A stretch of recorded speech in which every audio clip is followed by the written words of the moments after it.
ውዶችዬ የምወዳችሁ እንዴት አላችሁልን? በሌላ በቆንጆ ፊልም መተናል። ፊልሙን እንደምትወዱት እርግጠኛ ነኝ። ስለዚህ ላይክ እና ሰብስክራይብ ማድረግ እንዳይረሳ። ይበልጥኛል ለማበረታታት የምትፈልጉ ብቻ ደግሞ ቪዲዮዎቻችንን በቪፒኤን ማየት ትችላላችሁ። ወደ ቪዲዮ ፊልማችን ሲጀምር ሺንጄን እናያታለን። ሆስፒታል ውስጥ ነበረች። ታዲያ ከነርሶቹ ተደብቃ ለመውጣት እየሞከረች ራሷን ሸፋፍና እየወጣች ነበረ። ሊንሹዌ የሚባለው የእሷ ተቀጣሪም ስልክ ተደውሎለት እሷ የምትጽፋቸው ኮሚክ መጽሐፍ የተባሉ መጽሐፎችን መች እንደምታደርስ ተጠይቆ ነበረ። የጠየቀችውም የእነሱ ማናጀር ሊንሹዌ ነበረች። እሷም ሰዎች ሰብስበው እሷን ቦርድ ስብሰባ ላይ እንድታመጣ እየተጠየቀች ስለነበረ ነው። በቅርቡ እንደሚመጣ ትናገራለች። እንደምንም ብላ ከሆስፒታሉ ሺንጄ ከወጣች በኋላ እንደለመደችው በአጥር ዘላ ለመውጣት እየሞከረች ነበረ። ያኔ ግን ኮስታራው ዶክተር ነበረ ከኋላ ያዛት። ምን እያደረገች እንደሆነ ይጠይቃታል። ልጁ ባይቺ ይባል ነበረ። ድሮ ትምህርት ቤት አንድ ላይ ተምረዋል። እሱን እንዳየችው ከመዝለል በድንጋጤ የተነሳ ወደታች ወድቃ ነበረ። እሱንም ልክ ስትነሳ ለምን እንዳልያዛት ነበር የጠየቀችው። ድሮ ላይ ትምህርት ቤት በነበሩበት ጊዜ በአጥር እየዘለለች ትወጣ ነበረ። ታዲያ ልክ እንደያኔው ጎበዝ ነሽ ብሎ ስላሰበ እንደሆነ ይነግራታል። እንደምንም ብላ እሱን ሸውዳ ለማምለጥ እየሞከረች ነው። ታዲያ የተሳሳተ ሰው እንደሆነችና የትምህርት ቤት ጓደኛው እንዳልሆነች እየተናገረች ነው። ልታታልለው አልቻለችም ነበረ። ስሟን ሁላ ጠርቷታል።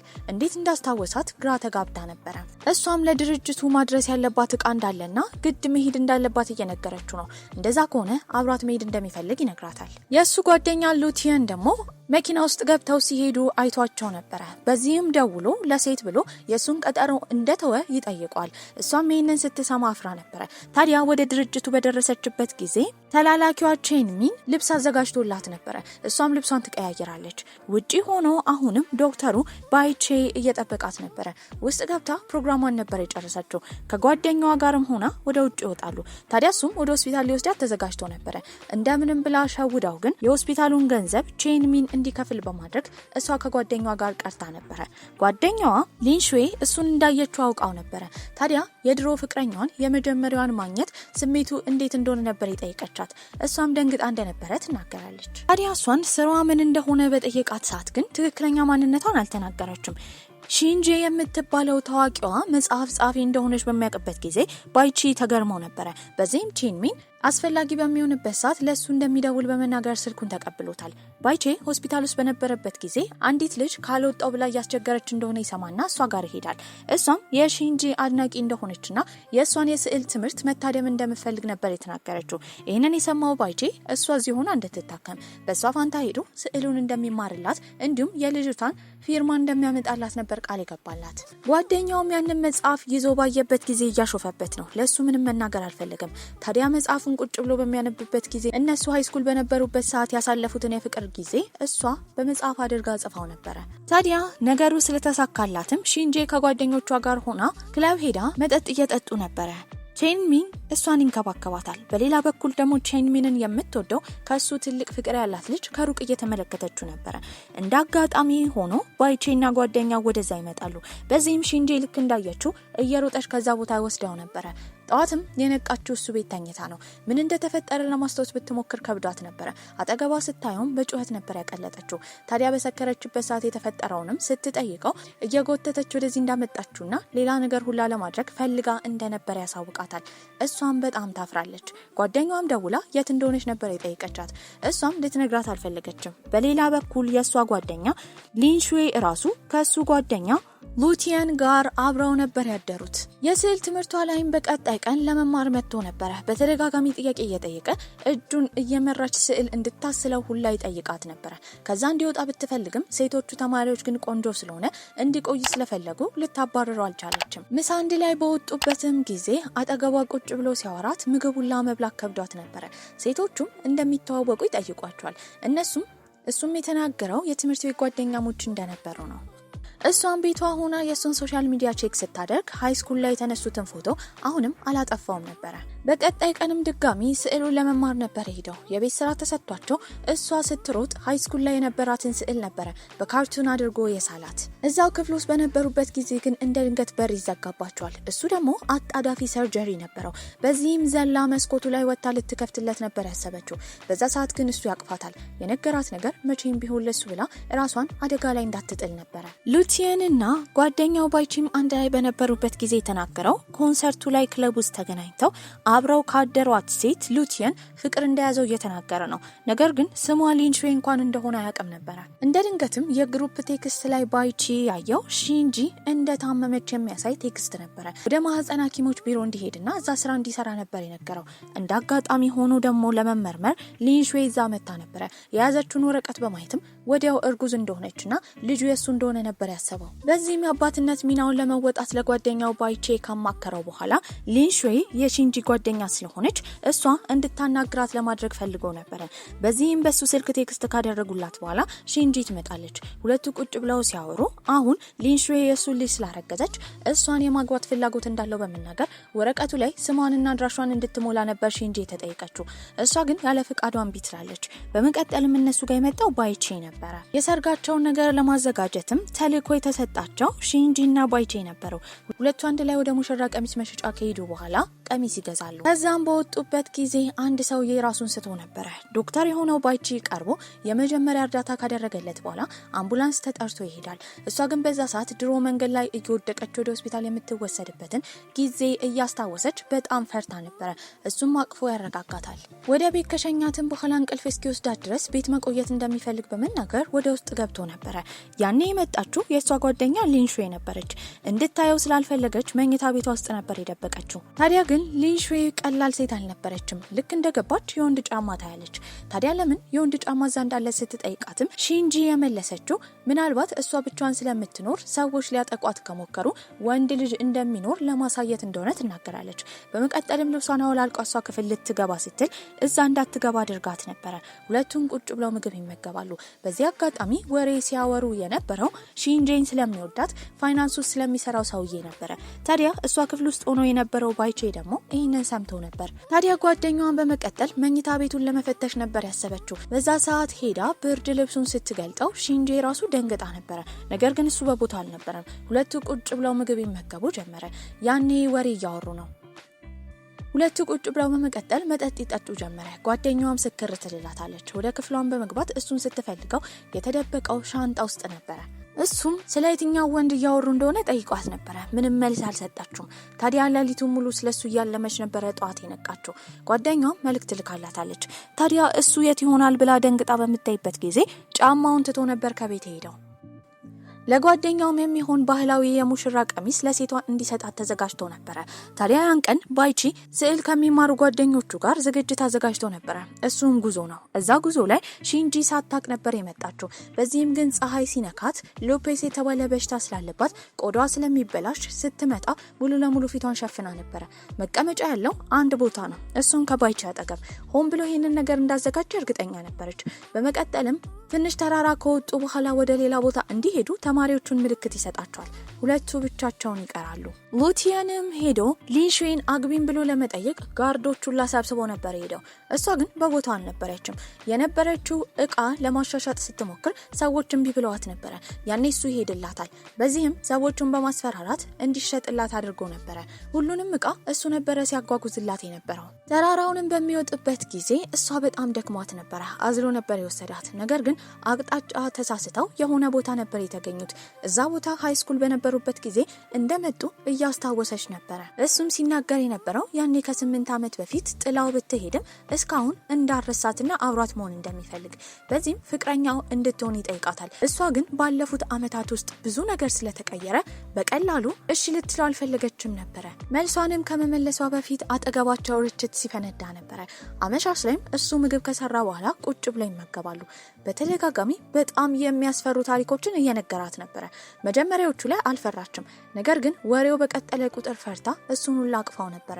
ታዲያ በመቀጠልም እሷ ድንኳን ውስጥ ቁጭ ይላሉ። በመቀጠልም ስለ ጓደኛቸው ሉቲየንና ሊንሹዌ እያወሩ ነበረ። ሉቲየን ሊንሹዌን ስለሚወዳት አብረው መሆን እንዳለባቸው ይነግራታል። በተመሳሳይ ሰዓት ግን ሉቲየን ለሊንሹዌ ያንድን የገዛውን ባህላዊ የሙሽራ ቀሚስ ለመስጠት በሚዘጋጅበት ጊዜ እሷ ደብድባ ሁላ አባራው ነበረ። እሱም ወደ ድንኳኑ ከመሄዱ በፊት አሁንም የሚያስፈራ ታሪክ ነግሯት ነበረ። እግሩ ላይ ተጠምጥማ እዛ ድንኳን ውስጥ እንዲቆይ ነበር የጠየቀችው። ሁለቱም ሳይደራረሱ በመካከላቸው እሷ መስመር ሰርታ እዛው ነበር የተኙት። ነገር ግን ራሱን መቆጣጠር ያቃተው ባይቺ ስማት ነበረ። በቀጣይ ቀንም ወደ ቤታቸው በሚመለሱበት ጊዜ እሷ አጠገቡ ተኝታ እንቅልፍ ስላላት ትከሻው ላይ በምትተኛበት ጊዜ ደንግጦ ነበር። ታዲያ በቀጣይ ጊዜም እሷ ከጓደኛዋ ጋር ሆና ሱላን የሚባለውን አዲስ ኢንቨስተራቸውን አውርተውት ነበረ። በሌላ በኩል ባይቺ ደግሞ ከሺንጄ ጋር ጊዜ ማሳለፍ ስለሚፈልግ አብረው እየተዝናኑ ነበረ። እንዳጋጣሚ ሆኖ እዛ ደግሞ ሊንሹዌ ከአዲሱ ኢንቨስተራቸው ጋር እሱ ኢንቨስት እንዲያደርግላቸው ለማድረግ ልታዝናናው እዛ ቦታ ተገኝታ ነበረ። ሁለቱ አንድ ላይ እንደወጡ ያወቀው የወደዳት ሉቲየን ደግሞ በአስተናጋጅነት እሷን ለመከታተል እዛ እየሰራ ነበረ። ጓደኛው ባይቺ እጅ ከፍንጅ ሲይዘውም ለማንም እንዳይናገር አስጠንቅቆት ነበረ። ታዲያ ወደ ቤት ሊሄዱ ሲሉ እሷ እንደተለመደው መኪና ውስጥ ተኝታ ነበረ። ያያት ባይቺም ጉንጯን ይስማታል። በተኛችበት ፎቶ ሁላ አንስቷት ነበረ። ታዲያ በቀጣይ ቀን እሷን ለማናደድም ያንን ፎቶ ልኮላት ነበረ።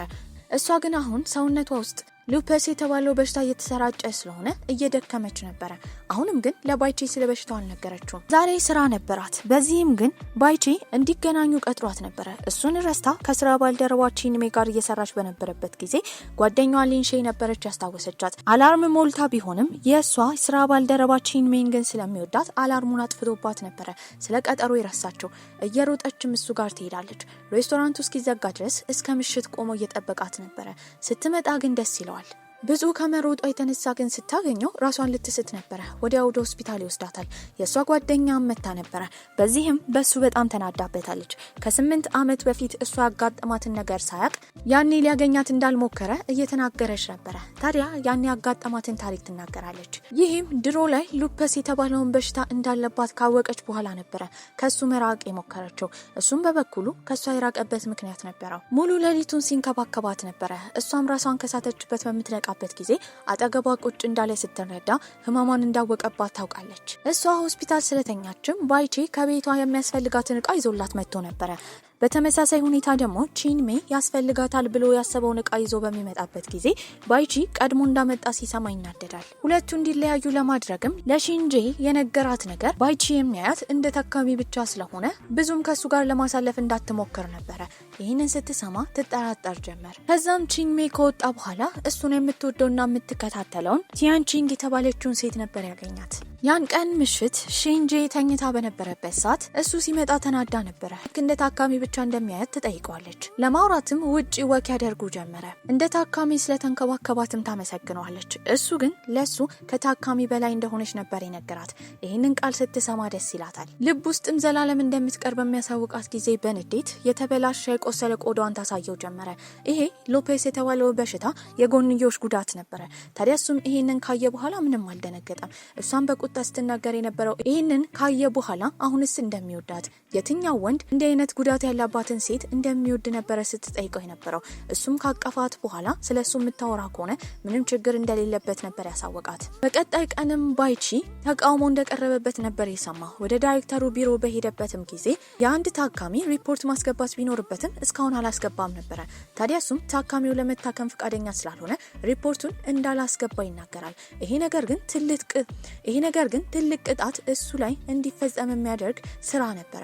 በዚህም እሷ ሆስፒታል በነበረችበት ጊዜ እሷን የምታደንቃት ከዚህ ቀደም የስዕል ትምህርቷን ለመማር የፈለገችው ልጅ ጋር ቁጭ ብለው በሚያወሩበት ጊዜ ባይቺ በጣም ጥሩ ዶክተር እንደሆነ ነገር ግን አሁን ተቃውሞ እንደቀረበበት ትሰማለች። በዚህን ተቃውሞ ያቀረበበትን ታካሚ ለማየት ነበር ሄደችው። እሱም ቁጭ ብሎ ስልኩ ላይ የሚያተኩር ነበረ። በዚህም መታከም ስለማይፈልግ ነበረ መድኃኒት አልሰጠኝም ብሎ የከሰሰው። ታዲያ እሷም እሱን ለመቅረብ እሱ የሚወደውን የቲቪ ሾው መመልከት ጀመረች። በዚህም ይግባባሉ። ታዲያ ባይቺ በጣም ጥሩ ጓደኛዋ እንደሆነና እሱ ላይ የተነሳበት ተቃውሞ እንዲሰረዝለት ሰውየውን ነበር የጠየቀችው። ልጁም ትንሽ ካመነታ በኋላ ይስማማል። በቀጣይ ቀንም ተነስቶለት ነበረ። ያን ቀን እሷን ለማመስገን ይመጣል ብላ ለረጅም ሰዓት እየጠበቀችው ነበረ። የመጣችው ግን ጓደኛዋ ነበረች። ከሆስፒታል የምትወጣበት ቀን እንደደረሰ በመናገር እቋን ታስተካክል ጀመረ። በዚህም ይከፋታል። ነገር ግን የወሰደቻት ወደ አንድ ቦታ ነበረ። እዛም በሄደችበት ጊዜ ሉቲየን አሻንጉሊት ለብሶ ነበር የጠበቃት። ወደ አንድ ቦታም ያሳያታል። እዛ ስትሄድ ደግሞ ባይቺን ቦታውን አዘጋጅተው ነበረ። እንደዚህ አይነት ቅንጡ ሬስቶራንት ለመግባት እንዴት እድል እንዳገኘት ጠይቋለች። እሱም እሷ ያስተካከለችው ታካሚ ባለቤቱ እሱ እንደሆነ በዚህም እንደጋበዛቸው ነበር የነገራት። ታዲያ ሁሉም ነገር ደግሞ አግቢኝ ብሎ የሚጠይቃት ያህል ይመስል ነበረ። ኬክም ያመጣላታል። የተሰራው ከቸኮሌት ነበረ። እሱን እየሰበረች ተንበርክኮ ነበረ። ታዲያ እሷም አግቢኝ እያላት እንደሆነ ጠይቋለች። እሱም ይህንን ጥያቄ የእውነት ቢጠይቃት ምን እንደሚሆን መልሷ ነበር የጠየቃት። መመለስም ግራ ገብቷት ነበር። ስትደናበርም ትወድቃለች። ያኔ እግሯ ቆስሎ ነበር። እሱም የወሰዳት ወደ ራሱ ቤት ነበር። ሆን ብሎ ይሄን ነገር እንዳቀናበረ እየጠየቀችው ነው። በመቀጠልም ቆስሏ ላይ መድኃኒት ይቀባላታል። እሷን ለመንከባከብ ደግሞ የመጣው ቺንሜን በሯ ላይ እንደሆነና እንድትመጣ ይጠይቃታል። እሷ ግን ቤት ገብታ እንደተኛች ነበር ያሳወቀችው። ማደር የፈለገችው እዚህ ባይቺን ጋር ነበር። ቺንሜ ደግሞ በሯ ላይ ቆሞ መብራቷን በሚያይበት ጊዜ ቤቱላ እንዳልገባች ነበር ያረጋገጠው። እዛም ካደረች በኋላ በቀጣይ ቀን ተደብቃ ከቤት ልትወጣ ነበር። እሱ ግን በር ላይ ነበር ያገኛት። ቁርስም ይሰራላታል። ታዲያ ቤት በተመለሰችበትም ጊዜ ከሱ ጋር ያሳለፈችውን ሰዓት እያስታወሰች ደስ ብሏት ነበር። ድጋሚ ደግሞ ምሳ እንዲበሉ ነበር ቴክስት የላከላት። ከመመለሷ በፊት በሯን ያንኳኳው ቺንሜይ ነበር። በዚህም የአሁኑን ፕሮጀክት ትኩረት ሰጥተው መስራት እንዳለባቸው፣ ካልሆነ ጓደኛዋ ሊንሹዌ ልትባረሩላ እንደምትችል ነበር የነገራት። በዛ ሰዓት ሊንሹዌ ደግሞ የነበረችው ሉቲየን ጋር ነበር። ስለተናደደችም ንዴቷን እንድታወጣ ቦክስ እያለማመዳት ነው። በተደጋጋሚ ስትደበድበው ሴት ስለሆነች ላለመሰንዘር ዝም ብሎ እየተደበደበ ነበረ። ታዲያ በቀጣይ ቀንም በሉቲየን አማካኝነት ባይቺ የተረዳው ሺንጄ ትልቅ ፕሮጀክት እንዳለባት ነበረ። ለማገዝም ቤቷ ድረስ ይሄዳል። እዛ ያገኘው ቺንሜን ሶፋ ላይ ተኝቶ ነበረ። ሲያየውም ይናደዳል። ሁለቱ ወንዶችም እዛ ይፎካከሩባት ጀመረ። እሷ ስኬት ላይ እንድትደርስ ለማድረግም ሺንጄ አንድ ቦታ ውድድር ላይ አስመዝግቧት ነበረ። በሌላ መልኩ ስለተረዳችሁ ግን ከሱ ጋር ትጣላለች። እሱም ጥሏት ሄዶ ነበረ። እዛ ውድድር ላይ ግን ከ1 እስከ 10 ውስጥ ትገባለች። ስህተት እንደሰራች በመረዳትም በቀጣይ ቀን እሱ ጋር ነበር ሄደችው። ይቅርታ ጠይቋለች። እሱም እሷን መንከባከብ እንደሚፈልግ ነበር ይነገራት። እሷ ቤትም ይቆይ ጀመረ። ነገር ግን እዛ ያለው ቺንሜን አሁንም ደስተኛ አልነበረም። እሱ ከሄደ በኋላ ሁለቱ ቁጭ በሚሉበት ጊዜ አዲስ ሀሳብ ማምጣት እንደከበዳት ስትናገር የዶክተሩ ይዘት ያለው ኮሚክ መጽሐፍ እንድትጽፍ እየነገራት ነው። እያወሩም ትከሻው ላይ ነበር የተኛችው። አስተኝቶም ለረጅም ሰዓት ይመለከታት ጀመረ። እሷ ቤት ቆይቶ ብዙውን ጊዜ አብረው ያሳልፋሉ። አሁንም ደስተኛ የማይሆነው በእነሱ ግንኙነት ቺንሜን ነበረ። በዚህም አንድ ቀን ላይ ጸጉሯን እያደረቀ በነበረበት ጊዜ ሊስማት ይጠጋታል። ያኔ የመጣው አባቷ ነበረ። ባየውም ነገር በጣም ይናደዳል።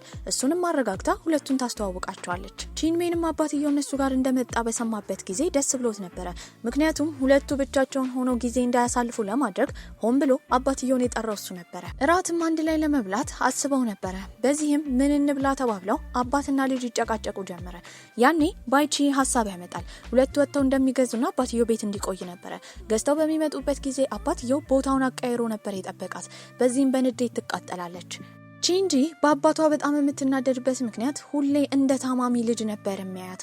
አንድ ቀን እንኳን ውሳኔዋን እንድትወስን አይፈቅድም ነበረ። በዚህም የተነሳ አባትየው ራሱን ጥፋተኛ አድርጎ ከቤት መውጣት እንደሚፈልግ ሲናገር ያስቆመው ባይቺን ነበረ።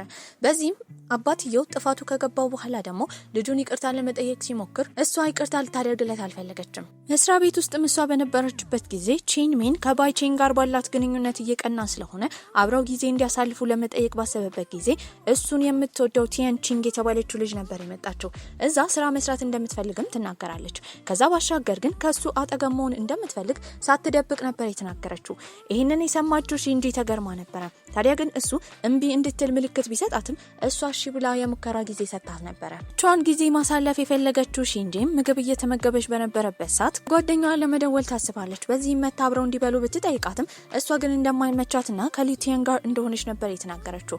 በዛ ሰዓት ከትንሽ ቆይታ በኋላ መጠጥ ልትጠጣ ስትል ግን እሷን ሲፈልጋት የነበረው ባይቺ ነበር የመጣው። በዚህም አድራሿን የነገረችው ጓደኛዋ እንደሆነች ይናገራል።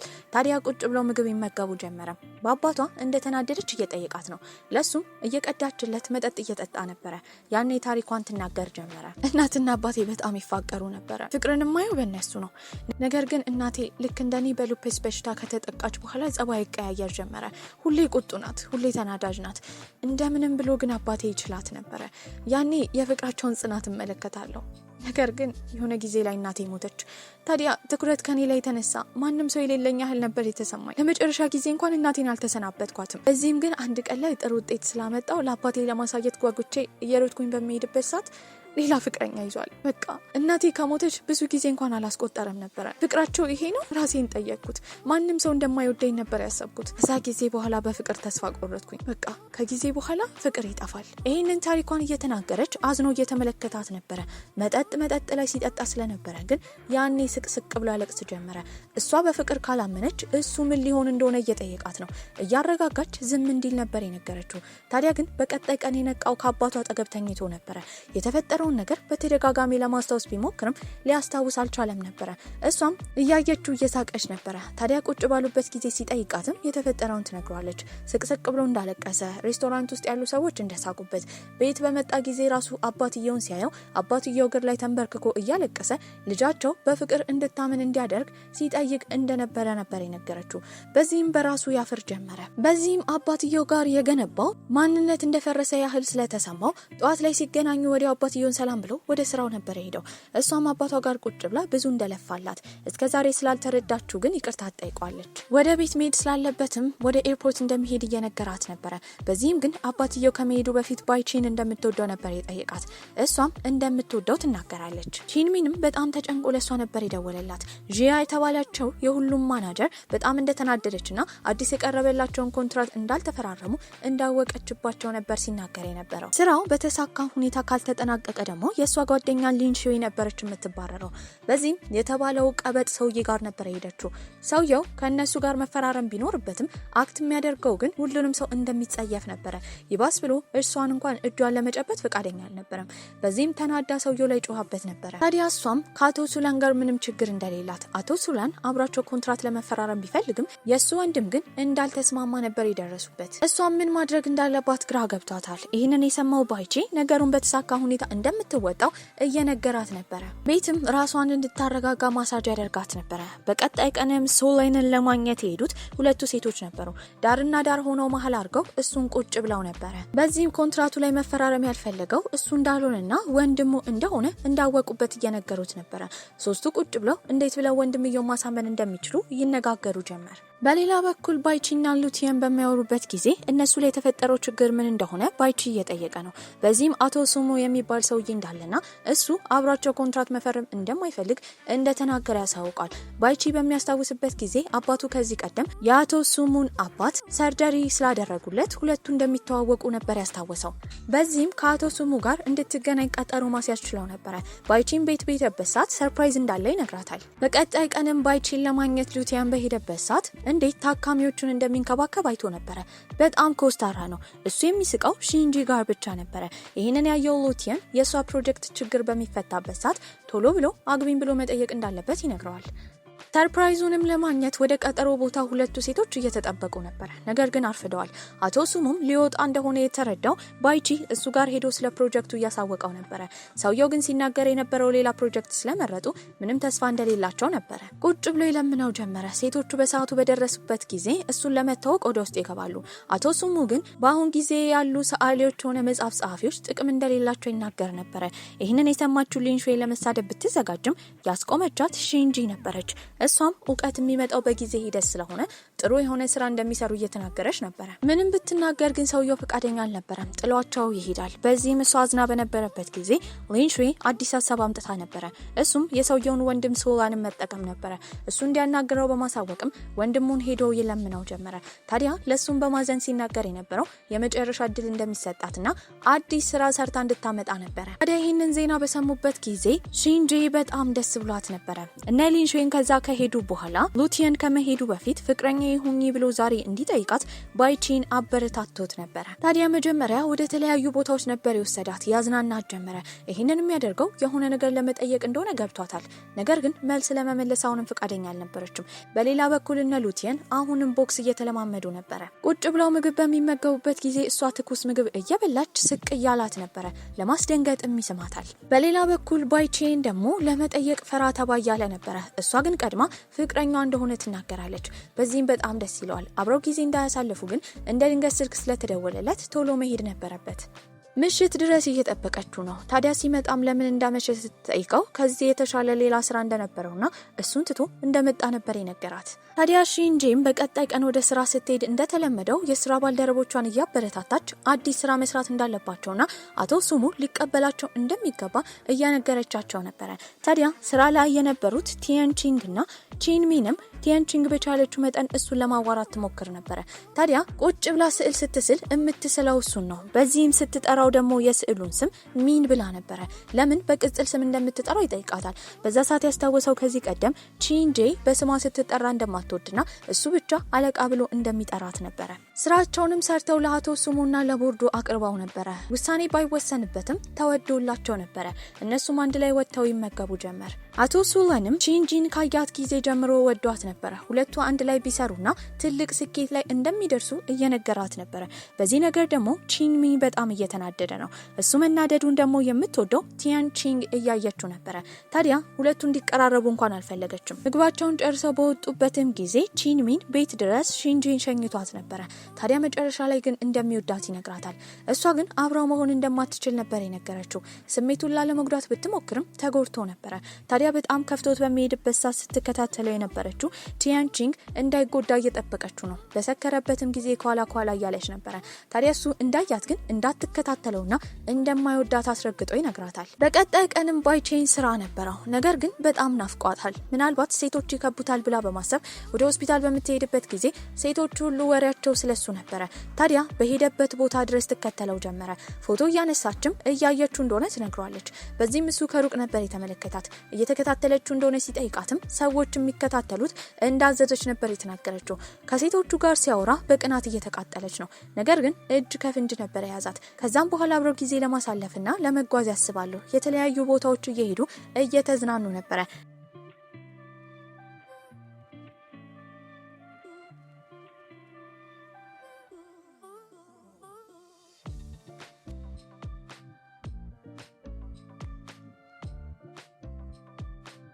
ነገር ግን እንዳጋጣሚ የደወለላት ሉቲያን ነበር።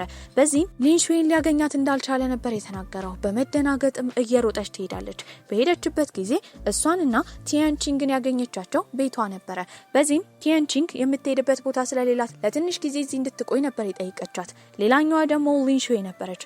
እሷም ከሉቲያን ጋር እናቷ እንዳየቻትና እንዲጋቡ እያስገደደቻት እንደሆነ በመናገር እዚህ እንደምትቆይ ታሳውቃታለች። ሴቶቹ ምንም ሳይጎዱ ከፍቅረኛዋ ጋር ጊዜ ሳታሳልፍ አቋርጣ መምጣቷ ቆጭቷት ነበር። ታዲያ እራት ላይም እሱ ምግብ ሊበላ መጥቶ ነበር። ሁለቱ ሴቶች ስለነበሩ ግን ብቻቸውን ጊዜ ማሳለፍ አልቻሉም ነበር። ታዲያ መጀመሪያ ከዛ የሄደችው ቲያንቺንግ ነበረች። ቲያንቺንግ ከሄደች በኋላ ደግሞ ሊንሹዌ እስክትሄድ እየጠበቁ ነበር። እሱ ያን ቀደዛ ስለሚያድር የተኛው ሶፋ ላይ ነው። ሁለቱ ሴቶች ደግሞ ሺንጂ አልጋ ላይ ነበር የተኙት። በተደጋጋሚ እላዋ ላይ እየወጣች ጓደኛዋ ስላስቸገረቻት ተነስታ እሱ ጋር ትሄዳለች። ስለ ራባትም ኑድል ሰርቶላት ነበር። ታዲያ ሁለቱ በሚቀራረቡበት ሰዓት የሰሙት ጩኸት ነበር። በዚህም ከአልጋ ላይ የወደቀችው ሊንሹዌ ነበረች። በህልሟ የገፈተራትም ሉቲያን እንደሆነ ትናገራለች። ስለሱ በተደጋጋሚ ካሰበች በህልሟ ካየችው ለሱ የፍቅር ስሜት እንዳላት ጓደኛዋ እየነገረቻት ነበር። ሉቲያንም ሆስፒታል ውስጥ ብቻውን ቁጭ ብሎ በነበረበት ጊዜ ባይቺን ሊንከባከበው ነበር የመጣው። ምግቡን ላይ ይሰጧል። ለምን በድንገት እየተንከባከበው እንደሆነ ይጠይቋል። ታዲያ እሱም የነገረው እሱ አግብቶ እንዲቀመጥ እንደሚፈልግና ሊንሹዌ በተደጋጋሚ በሱና በፍቅረኛው መሀል እየገባች ስለሆነ ሁለቱን አንድ ላይ ለማድረግ እንደተዘጋጀ ያሳውቀዋል። በሌላ በኩል ከቤት እንድትወጣ በተደጋጋሚ ለጓደኛዋ ምክንያት እየሰጠቻት ነበር። ይህንን ያየችው ሊንሹዌ አሽቀንጥረው ሊጥሏት እንደሆነ እየጠየቀቻቸው ነው። ለራሷ ብላ እንደሆነ ትናገራለች። ነገር ግን እናቷ እየፈለገቻት እንደሆነና ካጣቻት ቢሮ ሁላ እንደምትሄድ ለዛ ቢሮ እንኳን እንደማትሄድ እየተናገረች ነው። ይሄን ሁሉ ነገር የተረዳው ሉቲያንም እናትየውን ለማግኘት ይቀጥራታል። በዚህም ሁሉን ነገር ካስረዳት በኋላ ለሷ የጻፈችላት ደብዳቤ ነበር። በትዳር እንደማታስገድዳትና የፈለገችውን ጊዜ መቆየት እንደምትችል እናትየው ትነግራታለች። ታዲያ ሉቲያንም ይመጣል። እያንዳንዱ ያለውን ንብረት እንዳለ ካስቀመጠ በኋላ ፓስፖርቱ ሳይቀር ከዚህ በኋላ የጋራቸው እንደሆነና ሊያገባት እንደሚፈልግ የነገራት ለሊንሹዌ ነበረ። እሷም በጣም ነበር ደስ ያላት። በመጨረሻም እሷ ከዛ ቤት ስለወጣች ፍቅረኛሞቹ ብቻቸውን የመሆን እድል አግኝተው ነበረ። በሌላ በኩል ቺንሜን ደግሞ በቻለው መጠን ሺንጂንን ለመከታተል ይሞከር ነበረ። የእሷን ፎቶ እያየ እያለ እሱን የምትወደው ቲያንቺንግ የተባለችው ልጅ የእሷ ዘመድ ነበር እሱ ጋር የመጣው። በዚህም እነሱ ድርጅት እንዲቀላቀልና ስኬታማ እንደሚሆን ነበር የተነገረው። ነገር ግን እሱ ድርጅት የነ ሺንጄ ድርጅት ተቀናቃኝ ቡድን ነበረ። ከዚህ ቀደምም ፕሮጀክት ሰርቋቸው ነበረ። በሌላ በኩል እሱ ሆስፒታል በነበረበት ጊዜ ሺንጄን የምታደንቃት ልጅ ክፉኛ ታማ ነበረ። ታዲያ ተስፋ እንዳትቆርጥና ገና ወጣት እንደሆነች ምንም እንደማትሆንም ይነግራታል። ታዲያ ቢሮ ውስጥም ቺንሚን ከቲያንቺንግ ጋር እየተላፋ ያየችው ሺንጂ በጣም ደስ ብሏት ነበረ። ሁለቱ ይበልጥ እንዲቀራረቡ ወደ ማሳተሚያ ክፍል አብረው እንዲሄዱ ነበር የተነገራቸው። በዚህም ቲያንቺንግ በራሷ መኪና ከመሄድ ይልቅ በሱ ስኩተር ለመሄድ ወገቡን ላቅፋው ነበር ሄደችው። ሊንሹዌም ስራ ጨርሳ በመተወጣበት ጊዜ ቼንሚን ከዚህ ቀደም ከተቀናቃኝ ቡድናቸው አብረው እንዲሰሩ ጥያቄ ከቀረበለት በኋላ የተሰጠውን ካርድ ነበር ያየችው። ለጓደኛዋ ምንም ሳትናገር ሰውጣለች። በመቀጠልም ሊንሹዌ የሄደችው ቀጥታ የድርጅቱ ኃላፊ ጋር ነው። ታዲያ ቡድኖቿን ለማማለል በገንዘብ እንኳን ቢሞክር እነሱ ጠንካራ ስለሆኑ ማንም ሰው ወደ ድርጅታቸው እንዳይመጣ፣ ታዲያ ከዚህ ቀደም ሊሰርቋቸው እንደነበረ እንዳይረሱ ነበረ ሰውየውን ያስጠነቀቀችው። እሱ ግን አብሯት መስራቱን ላይ ይፈልጋል። እሷ ግን ፍቃደኛ አልነበረችም። ታዲያ ቼንሚን ውሳኔውን እስካልወሰነ ድረስ ለጓደኛዋ ሺንጄ ላለመናገር ነበር ያሰበችው። ወደ አሳታሚ ድርጅቱ ሄደው ስራቸውን ጨርሰው ከወጡ በኋላ እሱ ወደ ቤቷ ነበረ ቲያንቺንግን ሲሸኛት የነበረው። ነገር ግን እሷ ቤት ድረስ እንዲሸኛት አልፈለገችም። ምክንያቱም ተቀናቃኝ ድርጅቱ የቤተሰቦቿ እንደሆነ እንዲታወቅባት ስላልፈለገች ነው። ታዲያ በሌላ በኩል እነ ባይቺ እያወሩ ነበረ። ዛሬ የቼንሚን ልደት ነው። በዚህም ለመታደም ሁለቱ ሴቶች ሄደው ነበረ። ባይቺ መሄድ እንደሚፈልግ ሉቲየን ይጠይቋል። እሱ ግን ሺንጂን ስለሚያምናት መሄድ እንደማይፈልግ እየተናገረ ነው። ነገር ግን ሉቲየን መሄድ ፈልጓል። ምክንያቱም ሊንሹዌን ማየት ስለፈለገ ነበረ። የልደት ዝግጅቱ ላይም ሻማውን በሱ ፋንታ እንድታጠፋ ቺንሜ ሺንጂን እየጠየቃት ነበረ። ካጠፋች በኋላ ምን እንደተመኘች ይጠይቃታል። ልክ እንደ ቤተሰብ ለዘላለም አብረው እንዲሆኑ እንደሆነ ተናግራለች። ነገር ግን እሱ ከቆመ በኋላ እንደሚወዳት ነበር የተናገረው። እሷ አብረው መሆን እንደማትችል ተለሳልሳ ድጋሚ ትናገራለች። በዚህም ሲያስገድዳት ያየችው ሊንሹዌ ግን እንደዚህ አይነት ነገሮች በግዴታ እንደማይሆኑ ነበር ሲነግራት የነበረው። ቲያንቺንግንና ሊንሹዌን እንዲሄዱ ከተናገረች በኋላ ሺንጂ እሱን ታናግረው ጀመረ። በዚህም አብረው መሆን እንደማይችሉ እየነገረችው ነው። ከመናደዱ የተነሳ የተናገረው ወደ ተቀናቃኝ ቡድናቸው ሊቀላቀል እንደሆነና ከዚህ ቀደም በተደጋጋሚ አብረው እንደሚሆኑ ምልክት ሰጥታው አሁን ግን ከባይቺን ጋር እንደሆነች ነበር የተናገረው። ላትጎዳው ትፈልግ ነበረ። አሁን ግን የተጣሉ ያህል ነበር የተሰማት። እንደ ከፋት ያወቀው ባይቺንም በቀጣይ ቀን ወደ ድሮ ትምህርት ቤታቸው ከወሰዳት በኋላ በቾክ አንድ ላይ ስማቸውን ይጽፉ ጀመረ። በሌላ በኩል ደግሞ ቼንሚን ወደ ተቀናቃኝ ቡድናቸው ወይም ድርጅት ተቀላቅሎ ነበረ። ያጎቷ ድርጅት የሚሄደችው ቲያንቺንግ ነበረች። ተደብቃ ወሬያቸውን እየሰማች ነበረ። አጎትየውን ከቼንሚን ጋር ሊያስተዋውቃት ነበረ። እሷ ግን እንዳያቃት ብላ ፊቷን ላይ እየሸፈነች ነበር። ነገር ግን እንዳጋጣሚ ሆኖ የተሸፈነችበትን እቃ ዝቅ ስታደርግ ቼንሚን አይቷት ነበረ። ታዲያ እንደተጋለጠች ስላወቀችም ሄዳ ለሺንጂ ሁሉን ነገር ትነግራታለች። እነሱ ድርጅት የተቀጠረችው ከነሱ መረጃ ላለም እነሱ ድርጅት የተቀጠረችው ምንም ፈልጋ እንዳልሆነ ነገር ግን ከአጎቷ ጋር መስራት ስለማትፈልግ እንደሆነ ትናገራለች። በዚህም ቶሎ ብላ ለሊንሹዌ መናገር እንዳለባት ታስጠነቅቃታለች። በሌላ በኩል ሊንሹዌ ደግሞ ሉቲየን እንገናኝ ካላት በኋላ ቅንጡ ቦታ ነበር የወሰዳት። በመቀጠልም ተጠግቶ የአግቢኝ ጥያቄ ይጠይቃታል። እሷ ግን አሁንም ለማግባት ፈቃደኛ አልነበረችም። በዚህም ትታው ትሄዳለች። እሱም ለመጨረሻ መቁረጥ እንዳለበትና ሁለቱ አብረው መሆን እንደማይችሉ ይረዳል። ነገር ግን በቀጣይ ቀን እሷ መስሪያ ቤት ሄዶ ይለምናት ጀመረ። እሷም አብረው መሆን እንደምትችልና እንደምታስብበት ትናገራለች። ሌላኛው ደግሞ ቺንሜን ነበረ። እዛ ድርጅት ውስጥ በሰራ ቁጥር ድርጅቱ መጥፎ እንደሆነና ወንጀለኞች እንደሆኑ አረጋግጠው ነበረ። በሌላ በኩል ጥንዶቹ ደግሞ በቻሉት መጠን አብረው ጊዜ ለማሳለፍ ይሞክራሉ። ታዲያ ሺንጄ እሱ ጋር ሄዳ ምግብ ከተመገቡ በኋላ ጥሩ ጊዜ እያሳለፉ እያለ ነርሷ እየሮጠች ነበር የመጣችው። በዚህም እሷን የምታደንቃት ልጅ እንደታመመች ይሰማሉ። ልጅቷ ልክ እንደሷ ያሉፐስ ተጠቂ ነበረች። በዚህም እንድትጎዳ አልፈለገችም ነበረ። ለሷ ብላ የቻለችውን ነገር ታደርጋለች። ነገር ግን ቼንሚን እሷ ላይ ወሬ አስነስቶባት አሁን ሺንጄ ሰዎች እንዳለ እየሰደባት ነበረ። በዚህም ትልቅ ድባቴ ውስጥ ትገባለች። ሊያረጋጋት የመጣው ባይቼ ነበረ። ነገር ግን በጣም ዝላ ነበረ። በተደጋጋሚ የማረባ ሰው ነኝ እያለች ትናገራለች። በሌላ በኩል ቲያንቺንግ ደግሞ ለሊንሹዌ ሄዳ ከተቀናቃኝ ድርጅቱ ጋር ዝምድና እንዳላት ነበር የተናገረችው።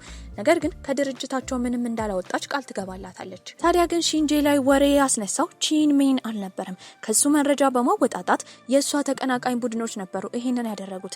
እንደምንም ብሎ እዛ ድርጅት ከቆየ በኋላ ወሬውና እውነታው እንዲወጣ ለማድረግ አስቦ ነበረ። ነገር ግን ከሰከረ በኋላ የሄደው እሷ ቤት ነበረ። ሊገባ ሲልም ያስቆመው ባይቼን ነበረ። እሷ ጋር መድረስ እንደማይችልና እንዲርቅ ነበር ያስጠነቀቀው። እንደምንም ብለው የእሷን ምኞት ማሳካት ነበረ። ታዲያ አዲስ መጽሐፍ እንድትጽፉላ ለማድረግ እየሞከረ ነው። ቺንሜ ደግሞ እውነታውን ለማውጣት ከቲያንቺንግ ጋር እየሰራ ነበረ። እሷም እንደምንም ብላ አጎቷን አናዛ ትክክለኛ ጥፋተኛ እሱ እንደሆነ የሚያሳይ የድምጽ ቅጂ ማግኘት ችለው ነበር። መረጃውንም ካገኙ በኋላ እነ ሊንሹዌ መበቀል ፈልገው ነበር። ሺንጂ ግን መበቀል አልፈለገችም። ይህንን ታሪክ በመጽሐፍ አድርጋ እንደምትጽፈውና አድናቂዎቿ ሁሉን ነገር እንዲረዱ እንደምታደርግ ታሳውቃለች። ታዲያ ቺንሜንም የራሱ ጥፋት እንደሆነ በመናገር ሚዲያ ላይ አሳውቆ ከስራ ሁላ ወጥቶ ነበር። ነገር ግን ቲያንቺንግ እሱ ስራ እንዲፈታ ስለማትፈልግ በተደጋጋሚ እየደወለች እያገኘች ወደ ስራው እንዲመለስ ለማድረግ ትሞክር ነበር። ታዲያ ሉቲየንም አሁን ሊንሹዌን ማግባት በጣም ይፈልግ ነበር። በዚህ በዚህም ሁለቱ ይበልጥ እንዲግባቡና ጥሩ ጊዜ እንዲኖራቸው ለማድረግ አንድ ጌም ያዘጋጁላቸው ጓደኞቻቸው ነበሩ። በዚህም እነ ባይቺ እነሱ በካሜራ ሲቀረጹ ስለነበረ እያዩአቸው ነበረ። ታዲያ ጌሙን እየተጫወቱ ያለ እንደ ድንገት አፈር ውስጥ ቀለበት ያገኛል። ይሄንን ያገኘው ሉቲየንም ተንበርክኮ የአግቢን ጥያቄ ነበር የጠየቃት። ሊንሹዌ ግን አሁንም እርግጠኛ አልነበረችም። እንደማታገባው ትናገራለች። በዚህም በጣም ይናደዳል። ጓደኞቻቸውም ሲያዩ ደንግጠው ነበረ። ከመናደዱ የተነሳ ያንን ቀለበት ከወረወረው በኋላ ድጋሚ እንደማይጠይቃት ነበር ያሳወቃት። እሷ ግን ወዲያው ሀሳቧን ቀይራ ያንን ቀለበት እየፈለገችው ነበረ። በዚህም እሱ ጋር በመሄድ ቀለበቱን ከሰጠችው በኋላ አግባኝ ብላ ነበር የጠየቀችው። እሱም ተንበርክኮ ቀለበቱን ያደርግላታል። ትዳርን የምትፈራው ከስራዋ እንዳያስተጓጉላት ነበረ።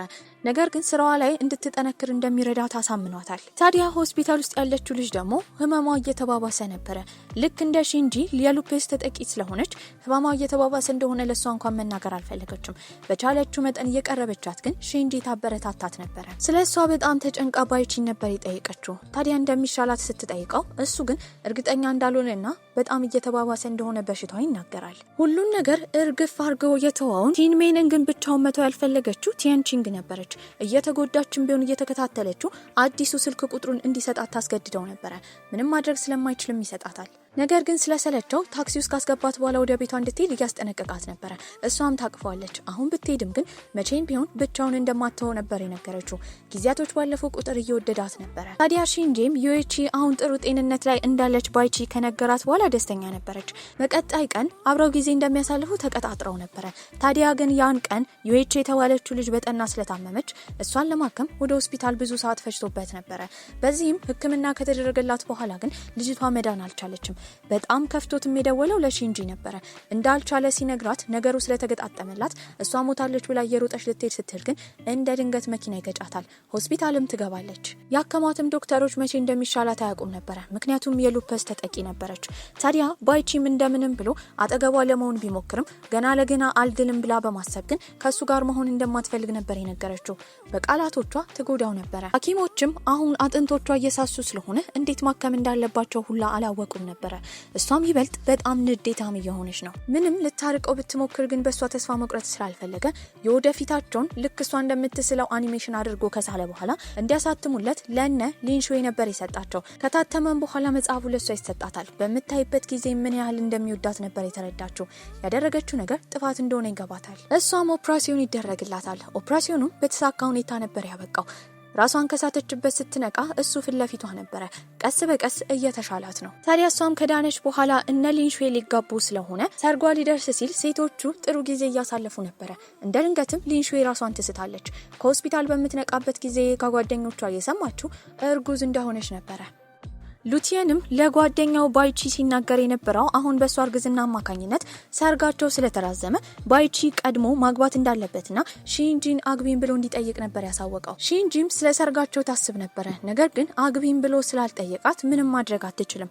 በሌላ በኩል ሊንሹዌ ስለ ባይቺ ሉቲየንን ነበር የጠየቀችው። እሱም ከ8 ዓመት በፊት እሷ ስትለየው እራሱ ሴቶች እንዳለ አብረውት ለመሆን ቢሞክሩም እሷ ያለች ያህል ስለሚሰማው ከአንዲት ሴት ጋር የፍቅር ግንኙነት ጀምሮ እንደማያውቅ ስለሱ እየተናገረ ነው። ሺንጂ የማታውቀውን ታሪክ ብዙ ሉቲየን በመጣችበት ጊዜ ነግሯት ነበረ።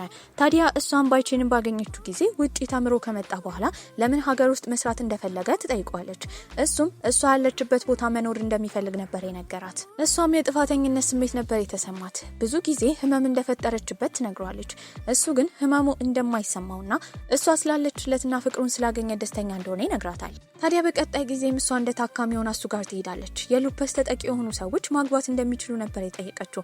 እሱን እየጠየቀችው ከሆነ ማሰብ እንደሌለባት ይነግራታል። በዚህም የሰርግ ሰርተፍኬታቸውን ማግኘት ችለው ነበረ። በሌላ በኩል ቲያንቺንግና ቺንሜን በጣም እየተቀራረቡ ነው። ነገር ግን በተደጋጋሚ እየሄዱበት ቦታ እንዳለ የእሷ ያጎት ልጅ ይከታተላቸው ነበረ። በዚህም ቺንሜንን ለማውራት ይወስዱታል። እሱን ይዘውት ሲሄዱ ደግሞ እንደ ድንገት ሬስቶራንት ውስጥ የነበረችው ሊንሹዌ አይታ ነበረ። ታዲያ ይሄንንም ለሺንጂ ስትነግራት ቲያንቺንግ ትሰማለች።